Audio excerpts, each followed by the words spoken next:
This could be one of the most profitable videos you watch on YouTube. Hey everyone, me Kevin here. I just spent 15 hours preparing new lectures in my psychology of money and stock investing program when I realized, wow, America screws the 90%. America basically keeps the 99% poor on purpose, while rich people get all of the benefits. But this video is to expose a lot of the dirty secrets for two simple reasons. Number one, I want you to get pissed off because you will when you hear these things. And don't take it out on me, I'm just the messenger. Instead, when you get pissed off, I want you to go find a piece of paper, pause the video, and write down some of the ideas. Because again, this could be the most profitable video that costs you no money, which is kind of like making an infinite return on your money. But write down some of these things and go, wow, how can I do some of that? Because everybody watching this video can do some of these things. So there is something in this video for you. Even if you've heard some of the earlier on things, just wait until I get to the middle and end of the video. It gets better and better and better. But anyway, write down some of these strategies and stop giving the government more money. Because the reality is the government screws the 99%. And if you are waiting for that $1,200 stimulus check they keep dangling in front of us, then you absolutely need to write down some of these ideas and figure out, wow, how can I get ahead doing what the rich people do? We've got 15 items. Let's get into this. First, poor people work a job and spend their take-home money. Let's say, oh, I got a phone or I got a new laptop. You take the money that you earned, the government takes their taxes out of it, and whatever's left you use to pay your cell phone bill and your computer. Rich people do things differently. They say, well, I have a side business. This side business lets me write off expenses even if I'm losing money on this side business. But as long as they're necessary and ordinary, I get to write them off and get a tax check, basically tax deduction for that money. So let's say you spend 30% in taxes ordinarily. If you spend $1,000 on a computer and your cell phone bills in a year or more or less, whatever, you gotta take $1,000 out of your bank account and you don't see any of that back. Rich person spends $1,000 on a computer and their cell phone bills, they get $300 back when they file their taxes because it's called a business expense. And anybody can start a side hustle, even if it's a money-losing side hustle, and take advantage of business deductions, as long as you have an intent to make money. Which brings up number two, poor people call stuff they do hobbies. Rich people call everything a business and another additional stream of income or potential future stream of income. See, that's a very important difference. If you make YouTube videos, let's say you took my course on how to make YouTube videos and make money from making YouTube videos and growing your channel that's linked down below, and you treat it like a hobby. That is, you spent $2,000 on cameras and lights and tripods and all this stuff, but you treat it like a hobby and you tell yourself this is just a hobby, it's not a business. Well, that $2,000 you spent, gone, out the window until you finally start making money, but you're not getting anything from the government. Rich people say, I'm gonna try that idea, but I'm gonna take that $2,000 and call it a business expense for my new startup. And that $2,000 is probably gonna translate to $600 coming back to me from the IRS thanks to tax write-offs. So don't call things hobbies like poor people do. Instead, call things a business like rich people do. That means if you have a cooking show, the pots and pans that you're buying would be business expenses if you actually intend to make money from that business by having a show on YouTube. Think about it. Number three, poor people say, oh, sweet, tax refund day. I'm gonna buy a new TV. Rich people say, tax refund? Oh man, I messed up. I just gave the government a free loan. I'll adjust my W-4, Google that, IRS W-4, so that way I take home more money every month by adjusting my dependents up. Even if I don't have more children, you could make your dependents whatever you want. And instead, I'll invest that money into either more business expenses, so I get more write-offs, or stocks throughout the year, so I get more rich. Folks, if you are taking a tax refund, you are screwing yourself in two ways. One, you are tricking yourself into feeling rich for a few weeks and then blowing your money on TVs or things that you don't need, and you're giving the government a free loan. Don't give the government a free loan. Bad. Government free loan. They like it. They're like, yes, sure, we'll give you a tax refund. It's just getting your own money back. Government screwing you. Number 4, rich people try to call everything they do, and this is similar to number 1, but don't worry, we got some really creative things coming up here, but we've got more to talk about here. Rich people try to call everything, literally everything they do, a business. This is dangerous and can be dangerous, so it's a little iffy. You know, I'm not a CPA, so talk to a CPA. I can't give you tax advice, but this is what rich people do, okay? We're just being clear here. Donald Trump wrote off his hairstyling fees for about $70,000 and Ivanka Trump's $100,000 of hairstyling fees during The Apprentice. Why? Because Donald Trump said that he has turned himself into a brand and therefore maintaining his hair and his appearance is a necessary and ordinary part of his business. And folks, here's the thing. Even if the IRS comes in and says, come on, dude, that's a little gray. Like, you shouldn't really be deducting some of that stuff. The worst thing the IRS does, if you take a deduction for something and then the 1% chance that you get audited, the IRS says, bad Timmy, bad Donnie, you shouldn't have taken that write-off. You shouldn't have done that.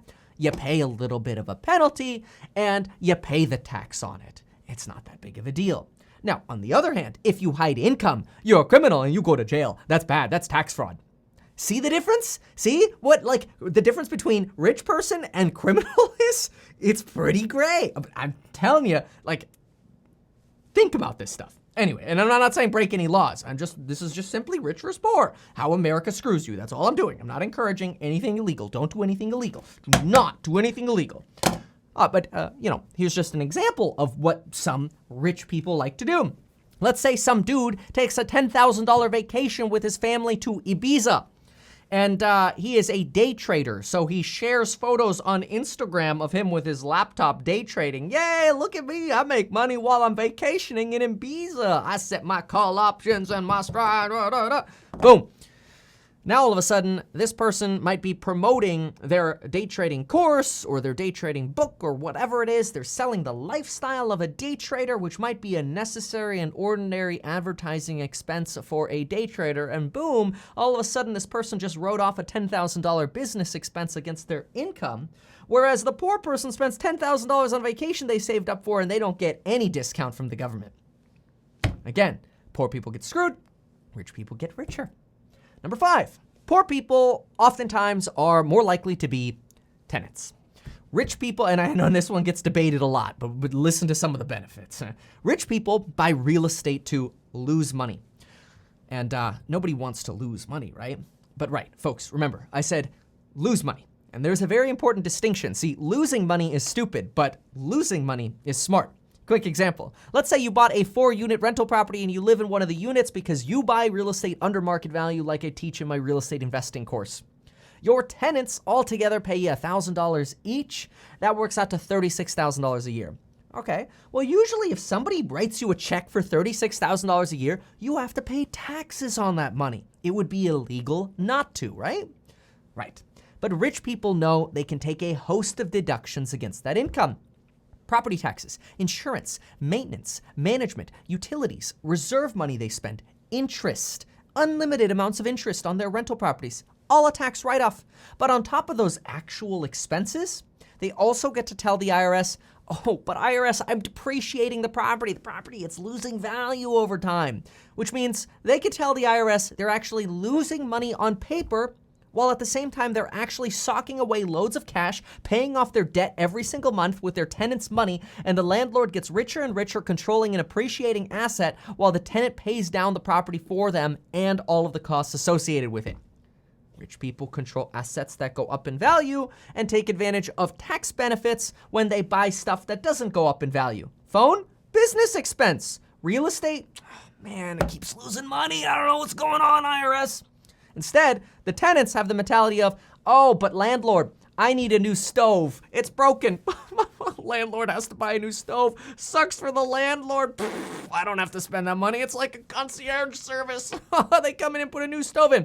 Landlord goes, okay, No problem. Here's your new stove for $500. Got $50, 70, call it $75 for the plumber to install it. And guess what they do? They put that on their credit card to get the 3-year extended warranty on it. They get the credit card points, and then they 179 section of the tax code write that sucker off. And then guess what?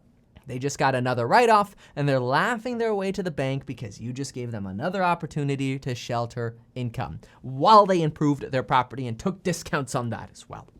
Telling you folks, America is not what it appears if you don't know the game. Once you know the game, you start going, holy crap, I didn't know how much of a difference there was between the poor people and the rich people. And when you put it in a list like this, I'm like, oh my gosh, I gotta share this video. Yeah, because folks, I'm telling you, every single day I see more and more of these loopholes, and I'm like, of course there's that for the rich people, and of course the poor people are getting screwed. But the reality is everybody can take a lot of these benefits. But we're only on number 6, folks. Number 6, poor people are like, oh, I don't want to apply for a mortgage because it hurts my credit score. I want to try to have a perfect credit score. Or they don't care about their credit score at all, which is even worse. Don't even get me started on savings accounts. Savings accounts are another poor people scam. Rich people don't save, rich people invest. But that's just a bonus freebie. We could talk about that one all day long in a different video. When it comes to credit, rich people are like, dude, I don't care about my credit score as long as there's a 7 and a 4 in the front. My score does not matter to me. That is, as long as it's at least a 740, credit score doesn't matter. You get the best pricing, and anything above that is a waste. So I don't care if I've got a 760, a 741, or an 820. I'm going to apply for loans that allow me to control wealth and assets and grow my wealth every single year. Very important. It protects you against inflation to control assets. Inflation is bad if you save money, but it's really a good thing if you owe a little bit of debt and mortgages, usually the best kind of loans, like a 30-year fixed rate mortgage, and you invest in assets. Number 7, poor people say, wow, our family of 4 makes $50,000 a year. Yeah. A rich person who also makes $50,000 a year. So this is how you can, here's a difference, making the same amount of money here, okay? The rich person says, I make $50,000 a year with my family as well, but I run it as an S-corporation. So instead of taking $50,000 in income, I pay myself $10,000 a year in payroll, and I take $40,000 a year in distributions. So I save $6,120 per year in payroll taxes. And because my business nets and makes money, I can write off my health insurance premiums, something only people with a business, when they're self-employed, whether it's a side business or a main business, you have to be self-employed and making income, you can write off your health insurance premiums. So if you're working a job and you have to pay your own health insurance and you don't have a side gig, you're not able to write off your health insurance premiums. Rich people are getting tax deductions on their health insurance premiums. Again, folks, rich versus poor. And at the same time, the people with this S-corporation or the side hustle with that $50,000 of income, they're gonna say, and this computer that I just bought or this phone that I just bought, instead of writing it off in full in 1 year, I'm gonna write it off over 3 years. So that way I depreciate that instead of writing it off all in full, and I can still qualify for business loans and real estate loans. The tricks are endless. Heck, I wanna get a new car, I'll finance that with my business credit score so it doesn't hurt my personal credit score or be considered a debt when I go qualify for loans because it's part of the business. Rich people versus poor people. And if I lost you in any of these so far, let me simplify it. There are endless things to talk about this, and we've got 7 more things to talk about here, but I'm also releasing at least 3 hours worth of content in my Psychology of Money course, linked down below, explaining all of these hacks in detail over the next week. And we're not even close to done here. Number 9, poor people say, I'm gonna buy a new $30,000 car. Woohoo! Rich people say, I'm gonna buy a $30,000 car that weighs over 6,000 pounds and that I'll use mostly for business, or at least 50% in business, so that way I can take a $25,000 year 1 bonus write-off via Section 179 of the tax code, saving me, well, let's see, 30% of that, at least $7,500 in that first year in taxes or more. Rich people versus poor people. Rich people are taking, if I'm gonna spend money, how can this save me money? Big differences. Number 10, poor people say, I'm going to donate my closet full of clothing to the Salvation Army because it's the right thing to do and I'm gonna feel good doing it. Rich people say, I'm going to donate my closet full of clothing that's valued at $3,000, and I'm going to ask for a tax receipt and take a picture of all the clothing that I dropped off, so that way I could take $3,000 worth of tax write-offs at the end of the year. And guess what? Both people got a God bless you from the Salvation Army. Number 11, poor people say, hey dude, look, I just traded stocks and made $1,000. Rich people say, I just made $1,000 in stocks. And, oh, I don't wanna have to pay capital gains, so let me see, I've got some losers over here. Let me offset my win by selling a couple losers and harvest some tax losses to eliminate paying taxes. Or I'll prevent selling at all, so that way I don't have to pay taxes on my assets that have appreciated. Appreciation, when assets go up in value, isn't taxed. The IRS doesn't tax your wealth when your wealth goes up. Again, why rich people get richer. Poor people, you make more money, you get taxed every day. Rich people, you make more money in appreciation, you don't get taxed. You could even do something known as identifying tax lots in your investment brokerage to sell the highest purchases first to minimize your taxes. Lots of things you can do. Number 12, rich people say, when I'm younger, I don't have to go to the doctor much. Fortunately, if you're younger, and that's true, knock on wood, that's true for everyone. And so I'm going to have a high deductible health insurance plan to minimize my health insurance costs.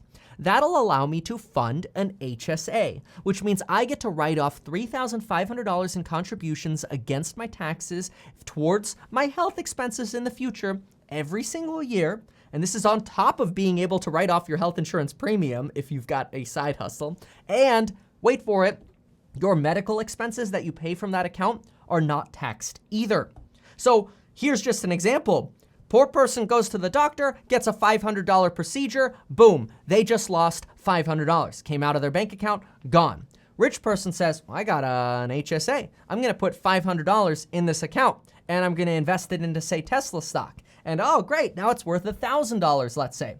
Well, they're first going to get a tax write-off for having put that $500 in that account, which means maybe they'll get $150 back, about 30%, using 30% as the example, right? So get $150 back. Now, that money's grown in value because they invested it into the HSA, which you can invest into any kind of stocks. I'll link a really good HSA provider down below, by the way.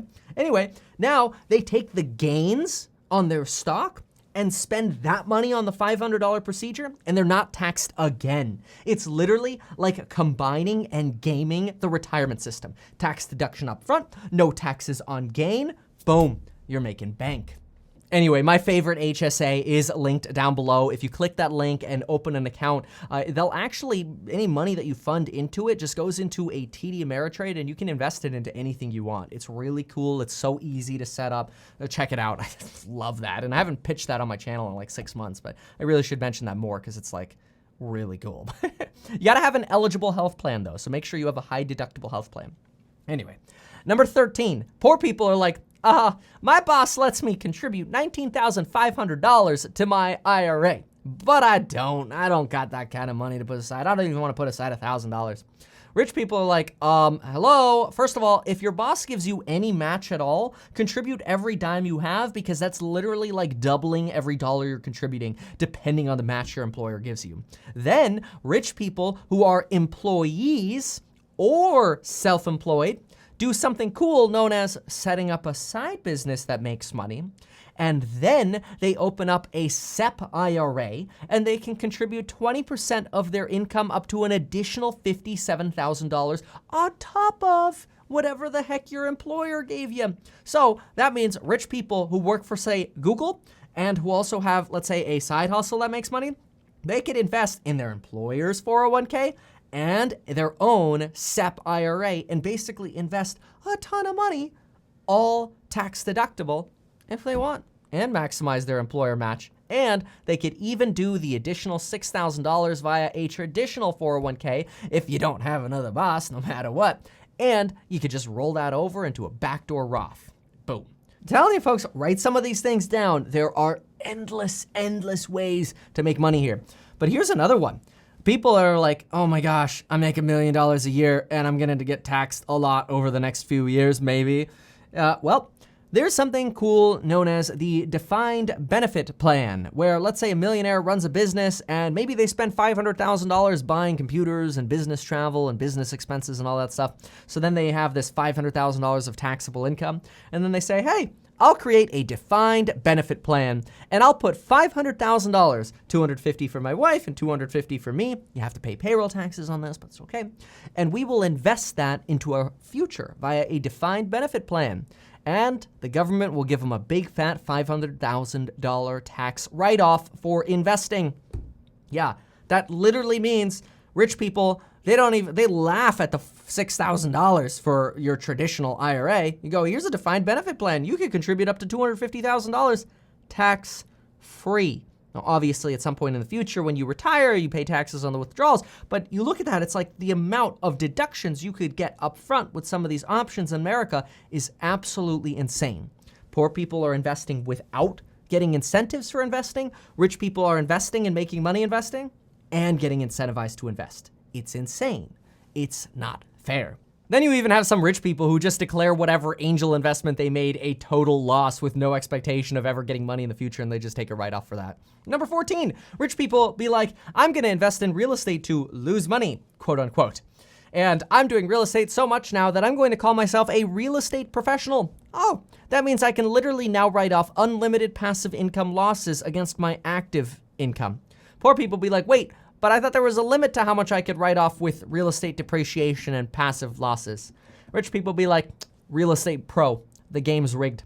If you become a real estate professional and do 750 hours a year in real estate and at least 50% of your time, boom, all of a sudden you are writing off unlimited amounts of money via cost segregation and depreciation, and you're pretty much paying $750 a year in taxes. Number 15. Research and development credits. You're probably rolling your eyes like, oh, come on, how, like what? Who has that? Well, listen to this. If you have a side hustle or business that has ever done any of the following, you could qualify for some probably research and development credits. Developed or designs new products or processes. Products or processes? Come on, like anything could be a process. Or enhanced existing products or processes. Okay, so I don't even have to come up with my own product. I could just make something a little bit better, marginally better for my business. Then I could qualify for R&D credits. Or, quote, developed or improved upon existing prototypes. Okay, interesting.